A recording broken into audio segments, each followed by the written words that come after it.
Hey, what's happening? What's playing? So basically, I'm just doing a book review because I've just finished this book. Not sure if you can get focus on it, who knows? It's called The Regulars by Georgia Clarke, and basically I got it in June for my birthday. I watched a YouTube video somewhere, it might have been Carrie Fletcher? May have been, I don't know, not sure. I was looking at, because I wanted some books for my birthday because I wanted to get back into reading, especially as it's been summer, I wanted to read over summer. So I looked at like recommended books and stuff, because you know, I needed some recommendations. Anyway, so this one was recommended by someone somewhere on the YouTube. So I got this for my birthday, and I don't usually like reading the blurb. By the way, I wrote a blog post on this, like review, and I'm literally probably just going to say the exact same thing. So if you'd rather just read it and skip the video, I'll leave the link to the blog below and you can read the review on it. It's pretty similar to what I'm about to say, so pick an option, pick an option. I usually don't read the blurb of books because, if they've been recommended to me, because I don't want to read what the book's about, I want to read what the book's about, if you get me.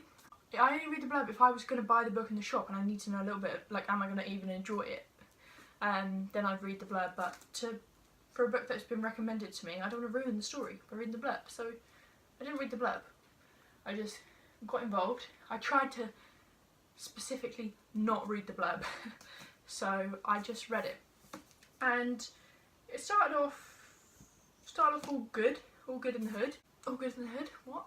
There was 3 girls introduced, but you follow 3 different storylines, which is something I really liked because you've got 3 different perspectives, 3 different storylines to follow, you know, 3 different main characters, so it wasn't just one person's point of view and story for the whole thing, it was 3 different people, which was quite, I enjoyed that fact. So that was good. Full stop, end of the story.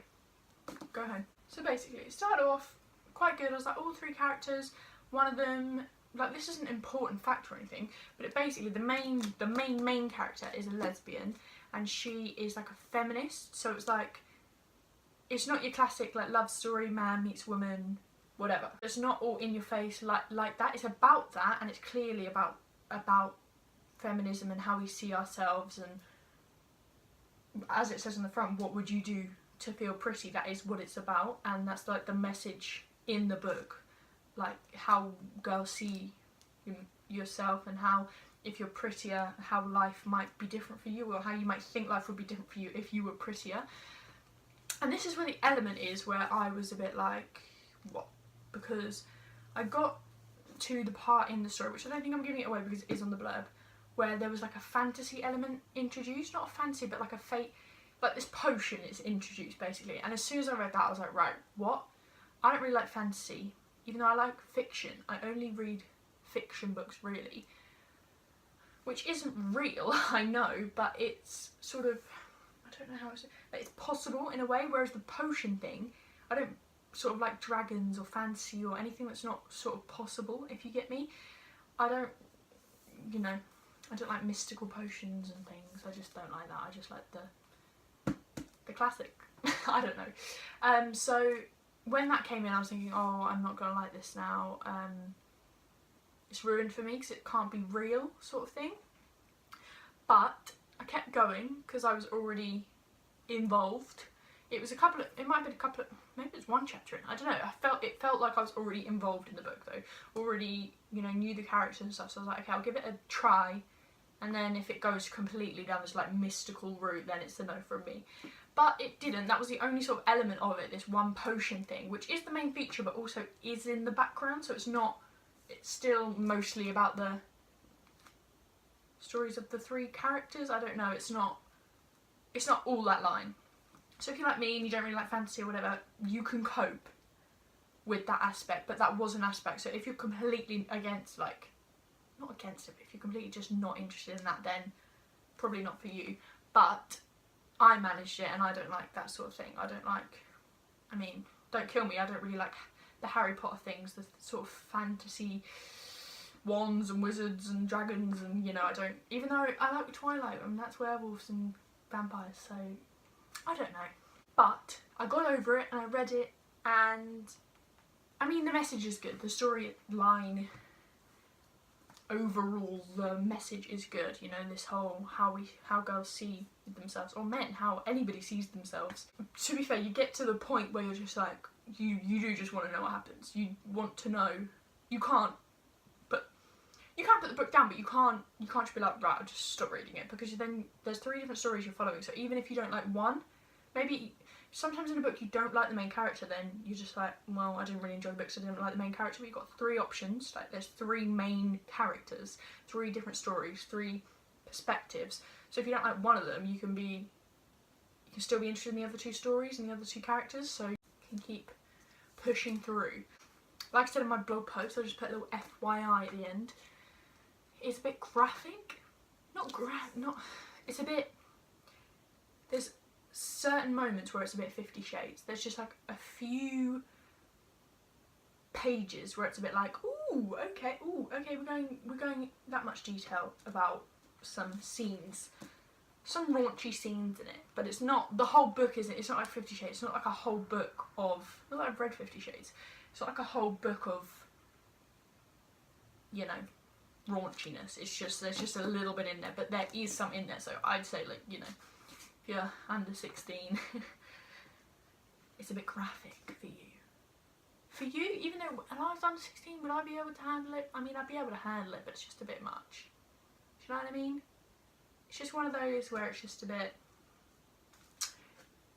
oh, who's reading over my shoulder, because I hope my nan's not about that sort of thing. Unless you have a free, loving, cool, chill nan. Which I do, but you don't want to be like, woo! If you get me? Anyway, so I would rate it out of 10. I'd rate it a 7. Purely because of that fantasy aspect. It would be an 8, but that little aspect of it for me brought it down 1. But still worth reading. Not my favourite book. Worth reading though. Worth a go. Worth a go. Yeah. It's not too hard. It's a light read, but then it's not light. It's not your classic like boy meets girl, he moves country, they move to be with each other, they're together in the end. It's not that at all. It's life. It's that sounds cringe. It's sort of real things, like it doesn't, not everything works out in it. Some things do, but like not everything works out in it. It's sort of situations which some are just realistic situations, like it doesn't work out, but also some situations you're like, really would that happen? Really? So, like any book, I guess, but, so I'd rate it 7 out of 10. It's okay. It's good. It's alright. It did me well. The next book I'm going to be reading is The Couple Next Door. I mean, you must have heard of this one. Shari LaPena. That's completely wrong. Shari LaPena. LaPena? Shari? Who knows? I'm really sorry. Don't be offended. Yeah, as if she's watching this. Anyway, so this is the most talked about thriller of the year. So if you're into thrillers or books, then you might have heard of it. I mean, you probably have. I've heard of it before I got it. I got it because it was the most talked about thriller of the year. But yeah, this is another one I got for my birthday, and this is the one I'm going to move on to next. And I'm not going to read the blurb. I mean, I just looked at it, but I'm not going to read it. So I will let you know if you're interested at all. This might be completely boring and rubbish and irrelevant to your life, but I'll read this one and I'll get back to you on it. Thanks, bye! Check out my blog below if you want to just read what I've said again. I mean, if you happen to watch it and you happen to like it, what's the sensible thing to do? I'm thinking like the video. Up to you. In a bit. Hey! Hi. Hey. Ho. Hey. Ho. Hi. It's so weird. How do you even start this? How do you start this? Hey kids. Yo, what is happening? Hi. What's up? So, I have no idea how to start this, so I'm just gonna get going. Okay? Okay? I'm telling you, okay? What's happening? What's happening? Hi. Hey kids. Why am I American? I'm not American.